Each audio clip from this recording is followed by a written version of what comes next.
Hi everyone who's joining.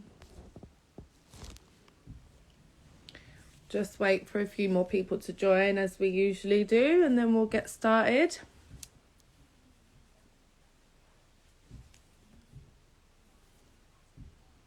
Hi Mum.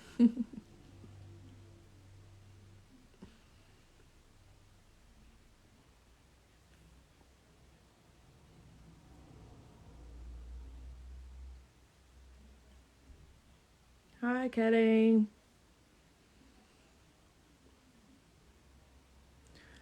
We'll just wait for our guests to join the live as well, and then I'll get started.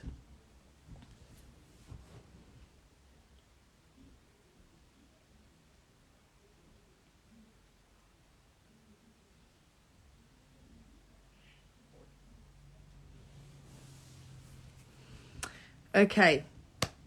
Hello everyone, good evening and welcome back to Talk with Peer to Peer. Another wonderful week of speaking about the different subjects that we kind of offer as an organisation. For anyone who is going to join or has joined who hasn't or isn't aware of what we actually do, so this is our fortnightly live session that we have, and we just discuss a number of different subjects. You can find them all on the Instagram page.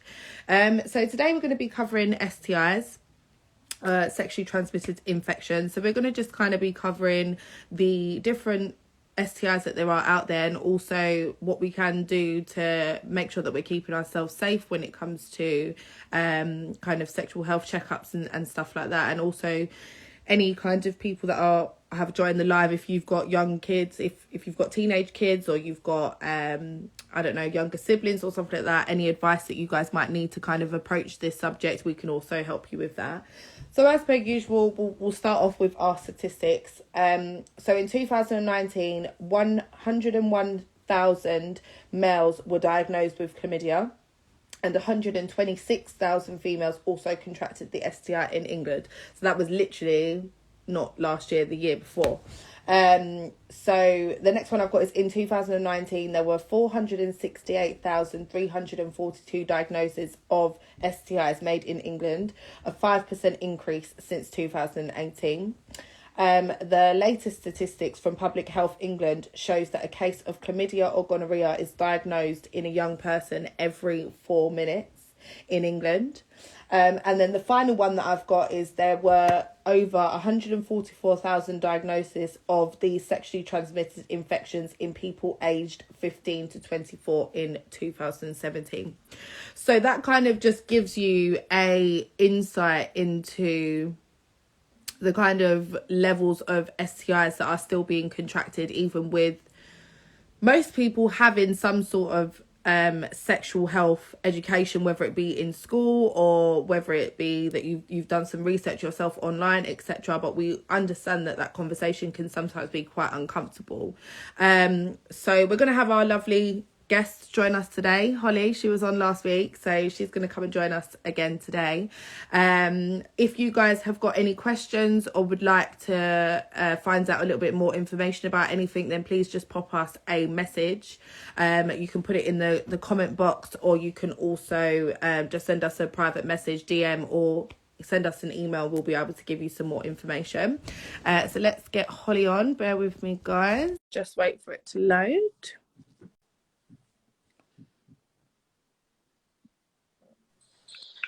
Hello, Hello, how are you? Good, how are you? I'm good, thank you. Can you see me okay? Yeah, we can just see your nose and your mouth there in the bottom of your glasses, so it might need to be I better. don't know why you can only see it like half of me, because even on my screen it's only showing me like a little. I don't know how everyone else can see you, but that's better. Maybe I'll just have to balance it. Welcome back again. I love Okay. How was? Let's get rid of that in the background. How has your fortnight been? It's been good. It's been good. Just plodding along, getting on with life. How about you? Same, really. Just trying to make some plans so that when we're allowed out again, full foot on the gas. Every now and it, just to make sure that, right, okay, this is what I'm doing on this day, this is what I'm doing on that day. Yeah, literally. And both of our birthdays Oh, are on like the brink of freedom. So hopefully, No, praying to all the gods. it is on the 29th of March and I'm the 31st of March. So we're 2 days apart and we don't know if we're going to get to celebrate our birthday again this year. Fingers crossed. So pray for us, guys. Pray for us. Yeah. So, like I just said in the introduction, so we're just going to kind of go over sexually transmitted infections, what they are. Again, what we kind of did 2 weeks ago is if anyone wants to just put in the comment box that if you guys want to kind of test yourselves and see what different STIs you might know, stick them in the comment box and we'll just go through them.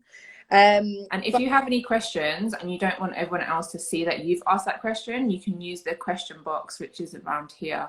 And it's a comment with a little question mark. So yeah, we can see the question, but not everyone will know who it came from. Yeah, exactly. So yeah, just like if you want to kind of just go over your first interactions or like the first time you kind of heard about any STIs, where was you, what was the kind of situation? Because when I try and think about it myself, I struggle to think about the first time in my life that I understood what an STI was. Yeah, same. I think it's one of them things where watching certain TV shows and certain films, they might allude to an STI, but you never really, is it really clear what an STI was? I think that probably becoming a facilitator was when I properly learned about different types of STIs and what they meant, because before that there's a lot of like myths and a lot of, you know, like hearsay, and no one really knows what they're talking about neither. Yeah. I mean, I remember what film was it in?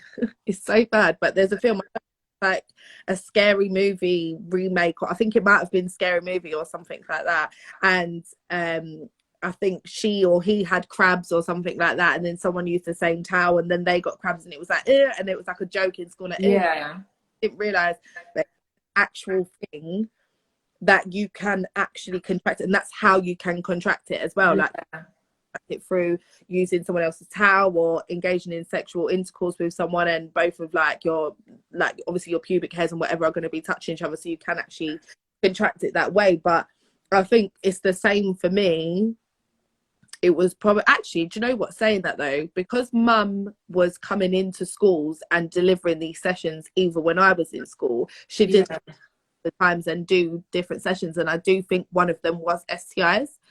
But if you're a 14-year-old girl, you're not concentrating, you're not listening, you're not even kind of taking in what the facilitator is saying. Well, I hope they do when we go there. Yeah. And then I think it was just once I definitely started facilitating, but also prior to that, I did actually go to a health clinic a couple of times.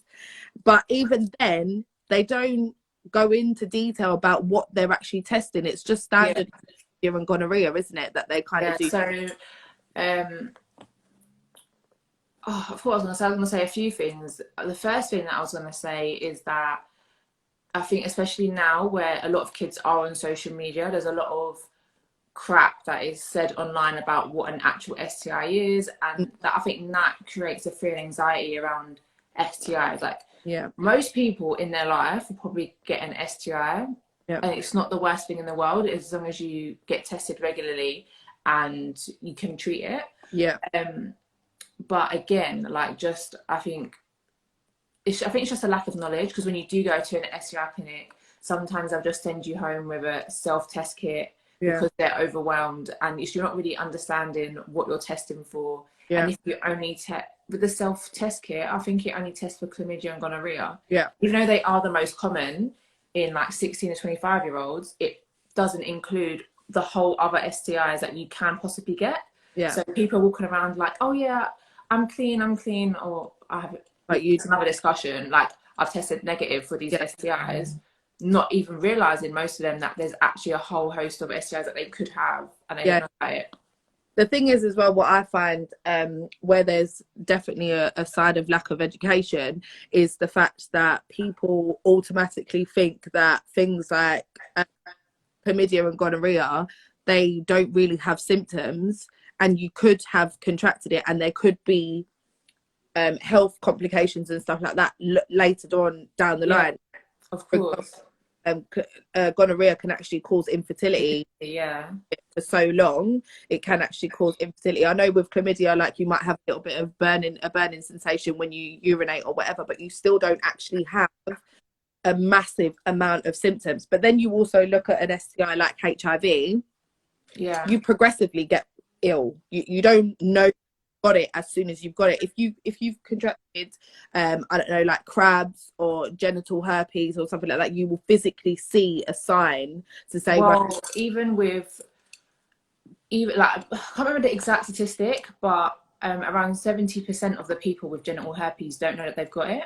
So you can actually yeah, contract genital herpes and not have your first outbreak for a long time, or sometimes even at all.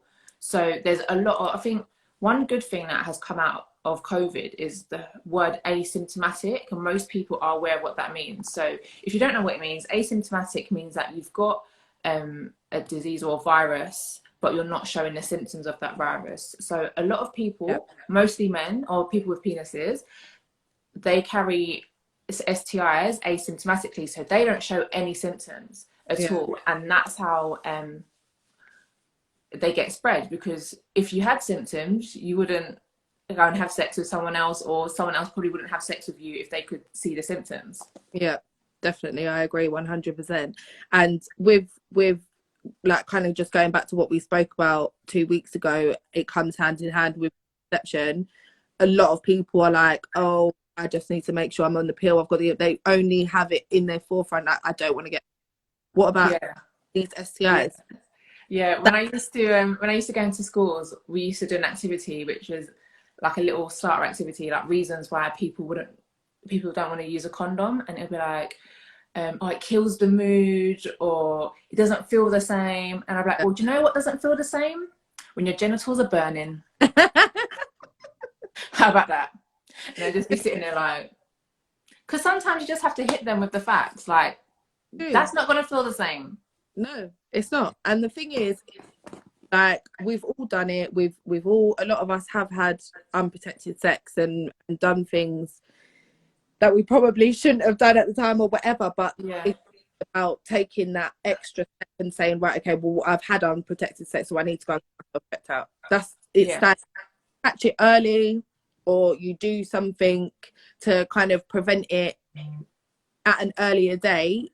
You're going to be better off in the long run. So you're not going to deal with like the patients further down the line. Like pregnancy is not the only thing that's going to yeah. come.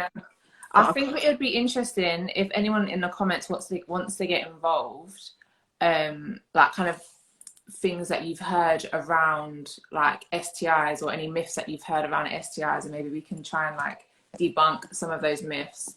Because one thing that I used to hear a lot in the school when I was teaching was like, I don't need to go and get an STI test because I've only had sex with one person. Yeah. And I'm like, well, who have they had sex with? Yeah. Because if you've only had sex in your relationships, but you're in a different relationship, Yeah. you need to go and get 100. yourself tested. It could happen one time. Same way that pregnancy can happen the first time sex. Yeah. Get an STI first time. Yeah. And for anyone who's in the kind of who's joined the live and doesn't know, obviously me and Holly used to go into schools and deliver these sessions. And the one around STIs is we used to do an experiment. So what we had to do is you'd have, I think it was like 6 of the pupils, they'd come and stand up, and they all had water. Do I you remember? remember this. And what they didn't know is that mine was actually, my cup that I had was actually infected, not with a real STI. We just put So basically how it would start is that we'd give each student a little glass of water, and we use, has anyone in science, did you ever use the litmus test, and you have that little orange paper, and we'll dip it in, and if it was blue then it was safe. So we'll dip this little piece of paper in each of the students' water, and it all come out safe. But then there'll be a narrative. So I come to the party and I kiss this person, and then someone's ex-boyfriend is there and they do something, and then someone else plays truth or dare and they end up kissing someone, and all different things happen. And then by the end of the party, we did a litmus test again. So everyone gets tested, but this time so the person who was delivering the session, so it'd be me or Holly, would have our cup that had some sort of solution in it, some sort of chemical in it that would make the litmus paper turn blue or red, whatever. What you would do, I would go round and pour, so I would pour it into the first person's glass, and they'd mix their cups, and they'd mix their cups, and they'd mix their cups. Yeah. And then we'd do the litmus test, and it would show that all of them had been infected by this one person, because that person had kissed that person, that one performed oral sex on that person, and that person went and had sex with that person. And it just went like, you look at it and you're like, wow, that could actually happen. Yeah. 100%. And what we would do as well was ask the students to say who they think was patient zero, essentially. Yeah. And none of them would get it right ever. No.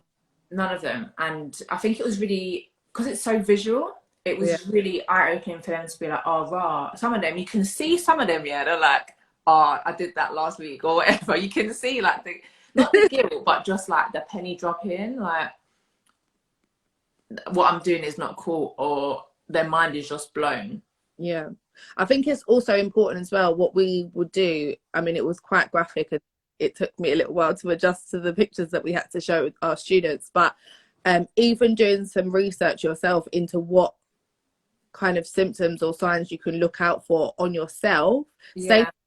Been showed, and both men and women have been shown, to kind of check your breasts, check your genitals or whatever for any lumps or etc.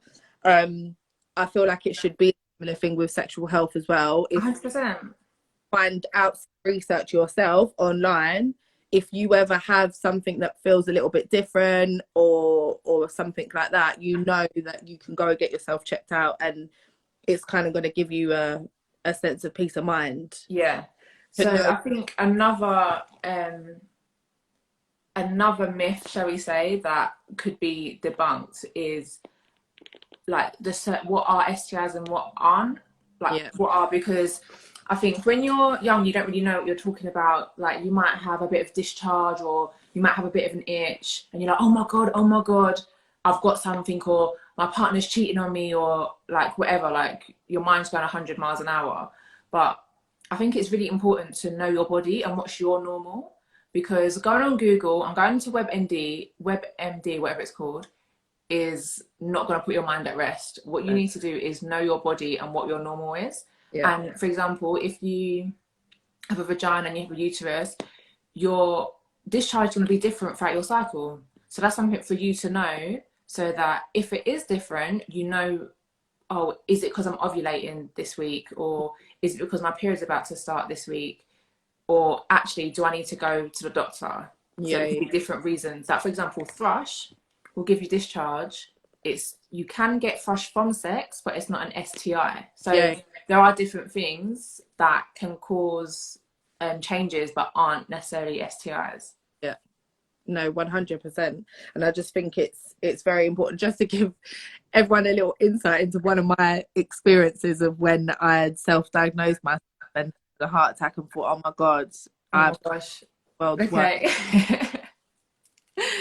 Everyone about the graphicness of this story that I'm about to tell. So basically what happened was, I had worn a piece of underwear that was far too tight for me, long, right? Far too tight for me, cut me to shreds. And then a couple of days later, I literally felt like I had sores all around. What is it called, that bit between your anus and the opening to your vagina? Perineum. It's something beginning with P. I'm gonna find it. But it's something like. It was so painful, and I didn't even want to sit down. And I thought, oh my God, I've contracted an STI. Went to the sexual health clinic. Can I also just reassure everyone who's watching, anyone who's got young people that they speak to, etc., there is no shame going to the sexual health clinic if you feel like there is something going on. So anyway, long story short, went to the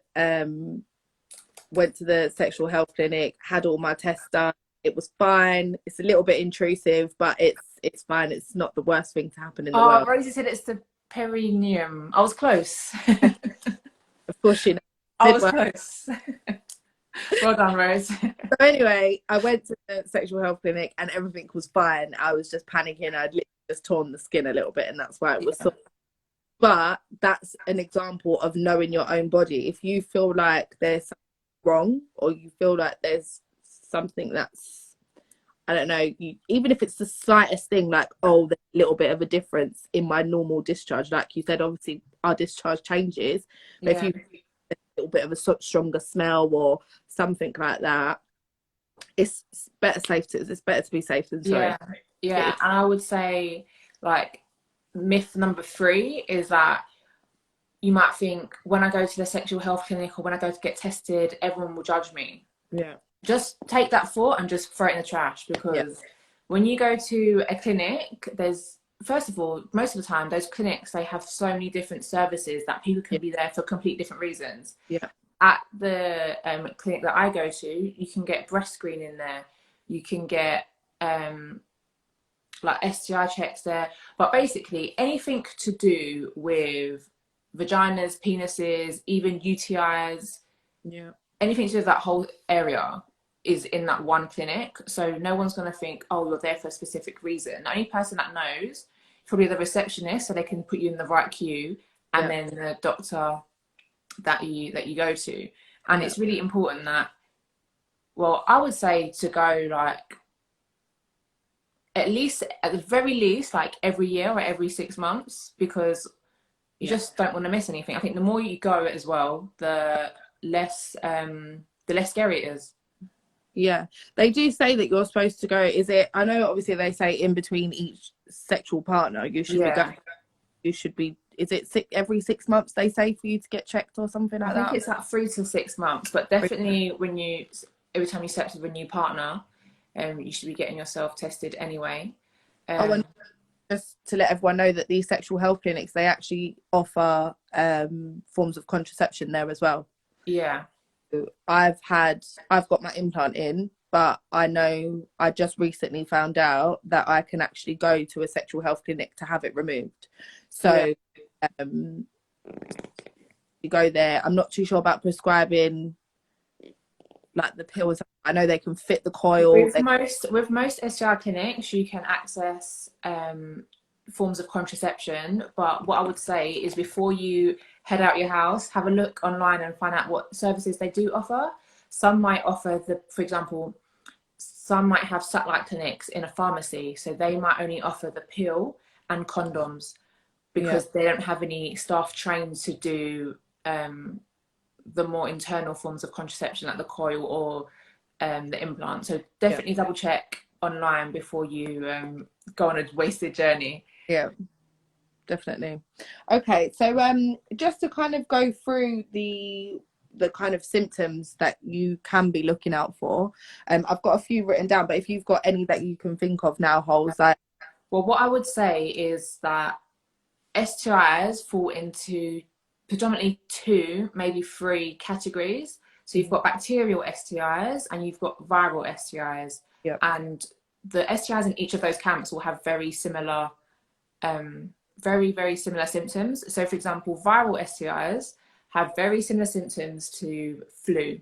Like, most viruses will give you similar symptoms. So that's a headache, achy muscles. You might have swollen glands. So you've got lymph glands here, and also like in your groin area.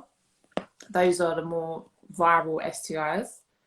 And then the bacterial STIs are more like discharge, they're more like locally, so more in your genital region. So what else I've got here is, like you just said, unusual discharge from the vagina, penis, or the anus, because we can still contract STIs through anal sex as well. Pain when peeing, that's a common one to look out for. A lot of people, and that's a lot of the time, that's the first kind of initial symptom that someone will experience, which will give you an inkling to say, let me take it painful. So another one that I've got is lumps or skin growths around the genital area. So like you said, you've got glands, so they could swell up. physically have lumps underneath the skin as well. It doesn't necessarily have to be in your glands, it could just be the skin. Yeah. A rash, that's just, I mean, don't get a rash on your elbow and say, oh my god, I've got it. But if you are worried about it and concerned, you can always kind of look it up on the internet first before you want to leave your house, especially in these unprecedented times. Or just speak to your GP. A lot of the GPs, you can just give them a call and say, I need to speak to a doctor, and they'll advise you what to do. Unusual vaginal bleeding. So that's also something that could be a symptom. So when you're not due to come on, or it's not part of your period cycle, and you're having some vaginal bleeding. But also it's difficult with that one because sometimes contraception can actually make your periods irregular as well. But I would say with spotting, so spotting is when you have like vaginal bleeding outside of your cycle. It's really important to keep a note of that and see what triggers it, because it could be a sign of so many different things. It could be a sign of an STI, it could just be hormones, or it could be something more serious. So I'll definitely, if you're experiencing vaginal bleeding, to keep a note of when that's happening, how long it's going on for, because those are the questions that your doctor will ask you. Definitely. And then I've got two more. So one is itchy genitals, or your anus is itchy, and then is blisters and sores around the genitals or anus. So that normally comes hand in hand with genital herpes. Yeah. Kinds of STIs have it normally with HPV, because I know that's what stays in your body. No, HPV, so all of the viral STIs, no, sorry, not all of that. HPV and herpes, they lay dormant within your body. Yeah. So with the bacterial STIs, they can be treated with antibiotics unless it's syphilis that has gone undetected for too long. Yeah. So syphilis is actually really dangerous because it can spread and cause brain damage. It can cause organ failure. It's actually really dangerous. And that's, so syphilis is, you test it for a blood test. It gets tested via the blood test. And then HPV and herpes, they're viral STIs and they stay dormant in your body. So what happens is when you contract the virus, it just chilling. And then when you're feeling weak, especially for people that have periods, your immune system is a bit weaker. And so when you're feeling down or stressed out, the virus is like, okay, let's go, they're down. And so you have an outbreak. And it's usually the first outbreak that is the most aggressive and can be quite painful. And then after you've had that first outbreak and you've had it treated, then outbreaks will reoccur when you're feeling stressed and run down, basically. So that's why I say, like, some people can have these STIs and not realize because they haven't had an outbreak yet. That's why it's really important just to get tested regularly. Yeah, just to clarify, when you have contracted say for example genital herpes or something like that, can you pass it on to another sexual partner? Is it only when you have a flare-up that you're able to? So when you have a flare-up, you can definitely pass it on. So definitely don't have sex if you're having an outbreak. That's just number one rule. But then there's also something called asymptomatic shedding, which means that basically the virus is on your skin, but you don't have an outbreak, you don't have outbreak symptoms, so you can still pass on the virus to a sexual partner, which is why it's just really important to be careful and be upfront with your partner as well if you do have one of those STIs, just so they can be aware and be careful themselves. Yeah. The thing with herpes is very, like, we could do a whole Instagram live on herpes because there's two different types of herpes, and some people think that one is one and one is the other, and it's not that at all. But to bring that afterwards, but go on. Because you can people forget as well that cold sores is a type of herpes, chickenpox is a type of herpes. Yeah. So most people would have had some form of herpes in their life. Yeah. And most people get chickenpox when they're a kid. It's very normal to talk about having a cold sore, but it's not normal to talk about having genital herpes, right? And there's two different types of viruses, but they can come up in any form. They can come up on your mouth or come up on your genitals, which is why I think we're on myth number 4. Myth number 4 is I can't have an STI because I haven't had penetrative sex, which is an absolute lie. Yeah. You can get an STI from oral sex. You can get STI from penis and vagina sex, and also from anal sex. Yeah, 100%. And I know this is not necessarily going off topic a little bit, but just to remind everyone in the group that all this information that we're speaking about now, you are able to access it through our services, but you can also access additional information on the website as well. But if anyone wants to ask any questions, just let us know. Yeah, and just to answer Hina's question, she said, can they still pass it on without having sex? Yeah. So herpes is a skin on skin transmission. So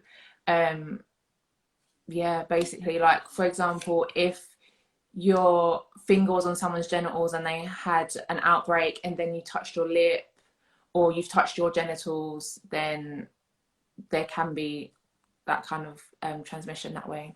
Yeah. So the next subject that I just wanted to go on to, just because it is current, is accessing sexual health services during the pandemic. Because I personally have experienced that it's quite difficult for me to get the support and the help that I need. Anyone who watched last week, I still have an implant in that has expired and that I need to get out.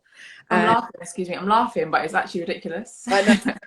This is literally through me calling my doctors. I've called different health clinics. This was earlier on in the pandemic, but I've just been like, okay, what can I do? I feel out. But some of the research that we've done is so local areas have different systems for STI testing, any offering online testing, and this can be done by registering your details online.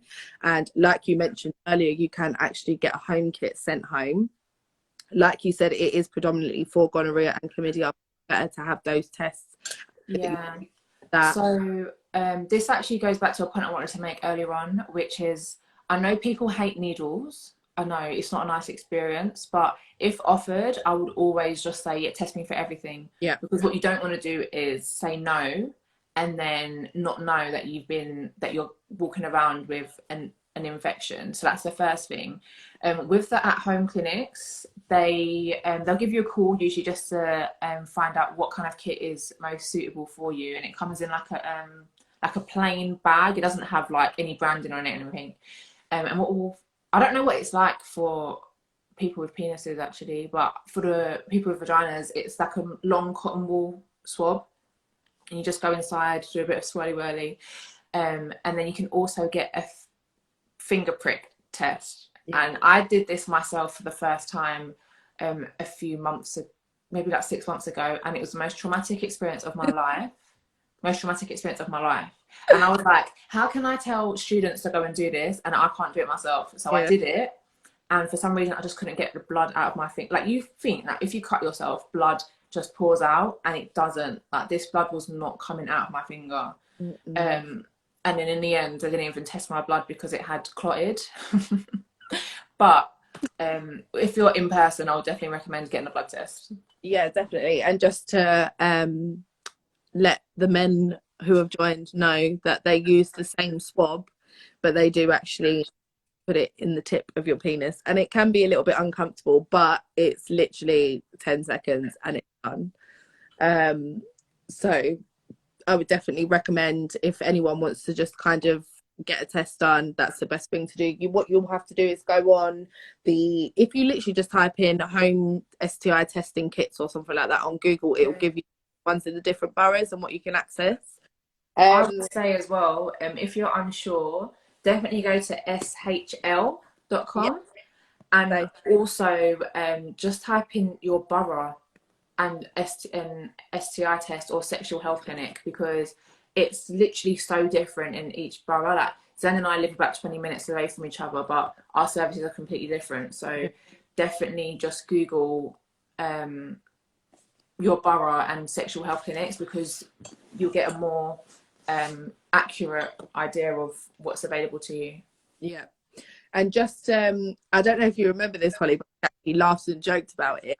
Turned out I hadn't contracted anything, but just another symptom of chlamydia that's very, very like it's unheard of. People don't know about it. But I remember, do you remember when I had really bad pink eye once, right? And I Googled, or you Googled, like, oh, what can cause pink eye? And there was like 3 different things that came up. One was, I think I had a STI or something like that had caused. Yeah. Was that with the mascara? The dodgy mascara? Yeah. Someone Yeah. I was like that, and my eye literally swelled up, and it was awful. And it was like STI, chlamydia, and then something else, and I was like, oh My God. I've got chlamydia. I've touched myself and I've touched my eye, and now I've got chlamydia. That is actually something that you can get. So I know joke around pink eye, like, oh, someone's farted on your pillow, or right, but it can also be a sign that you've got chlamydia, because everyone has, like, I know it sounds bad, but like you might be washing yourself in the bath, or you might have a little scratch on something like that, and then touch your eye. Yeah. So like it can literally happen that easy, but also a sign to look out for. Yeah, and just following from like your other point about like access in during a pandemic, I was reading something before that showed like there's been like a 90% decrease in access to sexual health services for people 17 and under, and also 100% decrease in access to emergency contraception.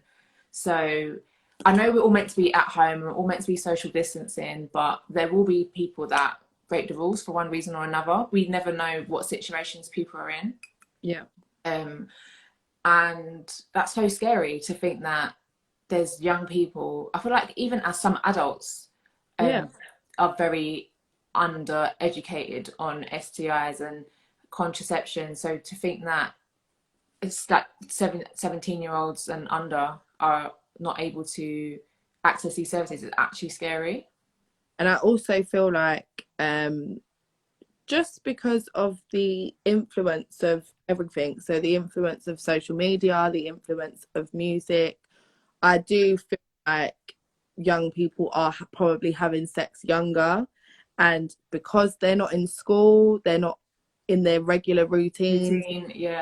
Our companies like ours and ours are not going into schools and providing these young people with the education that they need. It makes it 100 times worse, because they've got no access to contraceptives, they've got no kind of idea of what they're doing, they're listening to things that they're listening to in songs, and it's like, oh, I bet my rover and all of this nonsense.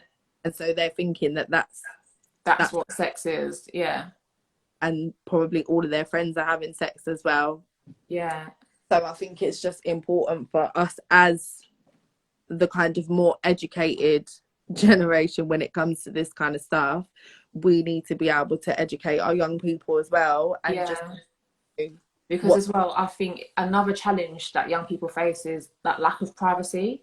Like if you're like going to a clinic after school, or when I say school, that could also mean sixth form, or on a Saturday, you know, like you might not want to be having conversations with your parents about your sex life, but if you're doing it and you can say, I'm going to so-and-so's house, that might make it easier for them to access these services. But if you don't have privacy in your house, it might be hard to have a telephone conversation with a doctor, let alone an STI clinic, or to receive a kit at home in the post. You know, so there's lots of things that people need to think about that can make it really quite dangerous for young people, I would say. 100%. And also just kind of expressing the importance of educating adults as well, because it's not just that need to be educated. I've read so many things. Okay, I try not to read things on social media because my brain cannot handle the ignorance, but there's also been a few times that I've had conversations with my friends and I'm like, no, actually that's incorrect. And I don't say it in a way that's, you know, disrespectful, because the reason why I know a lot of what I know is because I used to teach it. Otherwise you don't really have a reason to search, like, why would I know about different types of herpes? Not everyone knows that unless you need to, kind of thing. So I think it's just making sure people actually understand, as adults as well. Definitely, 100%. So just kind of going back to the services that we I know we bring it up every time, but just anyone who joined and they didn't hear about it last time, we've got workbooks that are free of charge. All you need to do is contact us and we'll get them emailed over to you. You can either just have a look at them online and just work with your young people and go through it like that, or you can print it off. They've got activities like that. Hina's also just said a lot of the PSHE topics have been stripped bare with online schooling. Young people aren't receiving the info they would usually get. 100. Like, schooling has just been stripped to its bare minimum as it is. So yeah. I was gonna, what myth number are we on? Number 5 now. 5, yeah. Number 5, I would say the myth is that people of certain sexualities are more likely to have STIs than others, which is a huge myth, because there's a huge stereotype that men who have sex with men are, you know, promiscuous, and they're more likely to have STIs, which is obviously completely fake. Like, anyone is more likely to have STIs. Yeah. But also, on the flip side, there's a stereotype that because lesbians or people who like to have sex with women, they're not having necessarily penetrative sex, that they don't need to have checks for STIs, which again is completely fake, because you, as we said, you can get STIs from oral sex. You can, if you're using objects to penetrate, for example, if you're using toys, that's another way that you can actually transmit STIs. So don't ever put something in one person and then put it in yourself, or vice versa. Because you can actually put condoms on toys and stuff like that. Yep, 100%. And there's also wipes and stuff like that. And again, just like the lubricant and the condom, making sure that whatever you're using to clean the toys or whatever you're using is safe. Okay. Cleaning it with wet wipes will not be nice. Actually killing the bacteria being used on these toys. So yeah, just kind of going back to what Hina as well, and just in hand with what I said about the workbooks. If anyone would potentially be interested in having a conversation with one of us regarding how they could actually provide these themselves for their young people at home, please get in contact with us, because we'd be more than happy to have a Zoom call, video call, even if it's just an email conversation or something like that, messages on Instagram. We can actually talk you through different techniques or different ways that you can deliver these subjects without it being extremely awkward and uncomfortable for you and the young person. And that's why we also have the workbooks as well, because it's not so much on you. You can literally give them the workbook and just talk them through it. They can do the activities. We have a whole workbook that covers sexual health. So it covers STIs, contraceptives, and sexual health. So those 3 subjects, that's what the workbook covers. So if anyone wants any of that information, then please get in contact. So just kind of going through the last few points that I've got here. One of them that we've got written down is, when you're actually going into your GP or you're going to a sexual health clinic to get yourself tested, you can go in there and you don't necessarily have to give them your correct name. So if you wanted to go in there completely anonymously, you don't have to give it to them if they ask you. What they'll need is like your address, and they'll need your telephone number, because they normally just text results, don't they? But when it comes to your actual name, you don't need to give your real name if you wanted to go in there completely anonymously. They don't ask that or anything like that. You just have to provide your home address and your telephone number so that they're able to access you. I didn't know that, but that just reminded me of a funny story. So typically, because I used to work Monday to Friday, I'd go to a clinic on a Saturday morning if I needed to. And I went in there, it was quiet, I'm just reading a book, whatever, waiting to be seen. And then I hear all this like loud talking. I'm thinking, who's being this loud? I looked up, wasn't it like 2 boys who knew each other? And they're like, oh, what? Yeah, you're here too. Like, and it was just weird, because it was like, it's kind of like your worst fear, isn't it? Seeing someone that you know in the waiting room. But at the same time, I had to rate it, because it was like, yeah, they're both making sure that they're good. And again, I'm not judging them, because I don't know why they're there. And it was just like, I don't know, it was just kind of a funny moment. Like, I just looked up and was like, this is so awkward. But then also I liked how they handled it, because they could have walked away, like walked out of embarrassment, but they both sat there and waited for their appointment. I was like, go you. Yeah. Go you. I mean, I would even say that if you feel uncomfortable going to the STI clinic yourself, go with your friends. Like, Yeah. take a I little, see so many young people in there with like, there's like 5 of them and one of them is having an appointment. yeah, go. All you get tested together. If you're all sexually active, go and get tested. Yeah. Because I think you just need to normalize those things. Like, it shouldn't be a thing whereby it's like, it's not dirty, like you're not dirty, you're not, there's no shame around getting tested, there's no shame around having an STI. It's just about making sure that you find out so that you can get Definitely. treated and get support. And some people who are going into the STI clinic have with one person. Yeah. Or they've not even engaged I in. actually know somebody who had sex for the first time and got HPV. Equally, I know people who have had sex with multiple people, sometimes in the same week, and have been fine. It literally, there's no discrimination when it comes to STIs. Literally the luck of the draw. It's just, you don't know, because it's also a situation where you're going into the situation where you're going to have sex with someone and you don't know how regularly they get checked out. Yeah. Safe. You could be good yourself, but you, Yeah. what they do, It's kind of like, the safest option is just wear a condom. did anyone ever tell you this? Like when you're driving, like, I trust you that you can drive. I'm worried about everyone else. It's kind of the same thing. Like, you can look after yourself, but you also have to be worried about everyone else. Yeah. Bad drivers out there. Bad. Very bad. Okay, well, let's just we'll start wrapping it up a little bit then. So as we always do normally, guys, we post up the different services that you can access. Like Holly said, got it written down here. So you want to be if you're going to be googling different ways to get your home kit and stuff like that, you want to be going to SHL, Sexual Health London. That will give you all the information. It will show you about all the different services that you can access in your some places. So I've actually finally found somewhere where I can actually get the implant removed. It's Barking Hospital, which is on Upley Lane. So if anyone lives around that way, all you have to do is call up first thing in the morning, 8 o'clock in the morning, and they'll try an appointment that day.